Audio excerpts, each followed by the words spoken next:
말씀과 기도로 주님께 나아가며 십자가 앞에서 그가 새롭게 하시기 원하시는 것이 무엇인지 하나씩 묵상하며 사순절의 시간을 보내려고 합니다.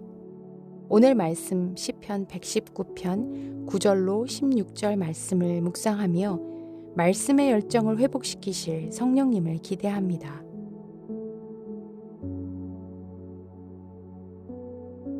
청년이 무엇으로 그의 행실을 깨끗하게 하리이까? 주의 말씀만 지킬 따름이니이다. 내가 전심으로 주를 찾았사오니 주의 계명에서 떠나지 말게 하소서. 내가 주께 범죄하지 아니하려 하여 주의 말씀을 내 마음에 두었나이다. 찬송을 받으실 주 여호와여, 주의 율례들을 내게 가르치소서. 주의 입의 모든 규례들을 나의 입술로 선포하였으며 내가 모든 재물을 즐거워함 같이 주의 증거들의 도를 즐거워하였나이다. 내가 주의 법도들을 작은 소리로 읊조리며 주의 길들에 주의하며 주의 율례들을 즐거워하며 주의 말씀을 잊지 아니하리이다. 우리가 말씀을 대할 때 어깨에 힘이 들어갈 때가 종종 있습니다. 오늘은 몇 장 읽었는지, 묵상은 제대로 되었는지, 하나님이 말씀하신다고 하는데 잘 알아듣고 있는 건지, 어떤 말씀에 순종해야 하는 건지 부담스러운 과제로 느낄 때도 있습니다. 말씀이 읽고 싶다는 표현보다 말씀 읽어야죠 라는 표현을 더 많이 듣게 되는 이유도 아마 거기에 있을 것입니다. 말씀이 생명이 아니라 의무가 되고 체크리스트가 될 때가 있는 것이죠. 그런데 시편 119편을 읽다 보면 그 분위기가 참 다르게 다가옵니다. 이 시편을 읽으면서 숨이 가빠지지 않고 누군가를 설득하려는 긴장도 없습니다. 마치 사랑하는 사람에게 편지를 써 내려간 것을 읽는 느낌입니다. 행실을 깨끗하게 하고 싶은 것, 범죄하지 아니하려 한다는 고백은 그래야 하기 때문이 아니라 하나님의 법을 떠나고 싶지 않다는 고백으로 들립니다. 시편 기자는 죄를 피하려는 사람이기 이전에 하나님을 잃고 싶지 않은 사람입니다. 주의 말씀만 지킨다는 것, 주의 말씀을 내 마음에 둔다는 것은 말씀이 나의 갈 길을 정하도록 내 안에 자리를 내어드렸다는 의미입니다. 내 판단이 아니라 말씀이 방향을 정하게 하는 것, 내 기분이 아니라 말씀이 기준이 되는 것, 내 욕망이 아니라 말씀이 우선순위가 되게 하는 것, 그것이 말씀을 마음에 둔다는 뜻입니다. 말씀을 기뻐하는 이유는 말씀이 옳기 때문이 아니라 말씀 속에서 하나님을 만나기 때문입니다. 카톡을 나누다 보면 긴 글을 통해 사랑의 마음을 전할 때가 간혹 있습니다. 그렇게 나누게 되는 글은 10번 이상 다시 또 읽게 되고 써내려간 사람의 마음을 헤아리느라 여러 번 곱씹으며 묵상도 합니다. 그래야만 해서가 아니라 그렇게 하고 싶기 때문입니다. 지식의 전달이 아닌 관계입니다. 그래서 단지 읽고 있는 것이 아니라 사랑하고 있는 것입니다. 우리가 말씀을 부담으로 느끼는 건 말씀이 엄격해서가 아니라 사랑이 식었기 때문일 수 있습니다. 그분의 뜻 앞에 순종하고 싶지 않기 때문일 수 있습니다. 우리의 마음이 말씀을 생명의 선물로 받고 있는지, 그렇게 하지 못하게 하는 장애물은 무엇인지 잠잠히 생각해 보는 시간을 갖겠습니다.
시간 우리 자신을 위해 기도하겠습니다.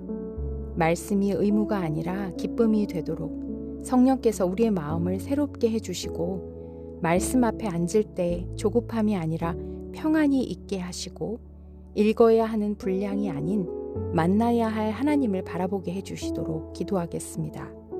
그래서 말씀이 나를 평가하는 기준으로 느껴지지 않고 생생한 하나님의 음성을 듣는 은혜의 도구가 되게 해주시도록 우리의 영과 마음을 위해 기도하겠습니다.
이 사순절 기간 동안 무슬림권, 미전도 종족 비율이 높고 복음 접근이 어려운 나라들을 위해 집중적으로 기도하는 시간을 갖고 있습니다.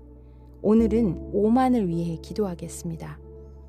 한때 오만인 교회도 있던 곳이었지만 2020년 새로운 술탄이 즉위하면서 기독교 개종을 막기 위한 법과 규제들이 강화되고 검열이 계속되고 있습니다.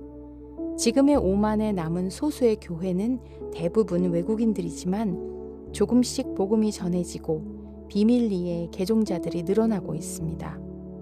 이슬람교의 소수 종파를 믿는 오만인들이 진이라 불리는 정령을 믿어 주술사와 무당을 찾아가 주술을 하고 일상을 조정하는 것 같은 진의 존재를 두려워하는데 그들이 자유케 하는 진리인 복음을 듣게 해주시도록 미전도 종족이 가득한 오만을 위해 기도하겠습니다. 이어 우리가 가진 기도의 제목들로 하나님께 계속해서 간구하는 시간을 갖겠습니다.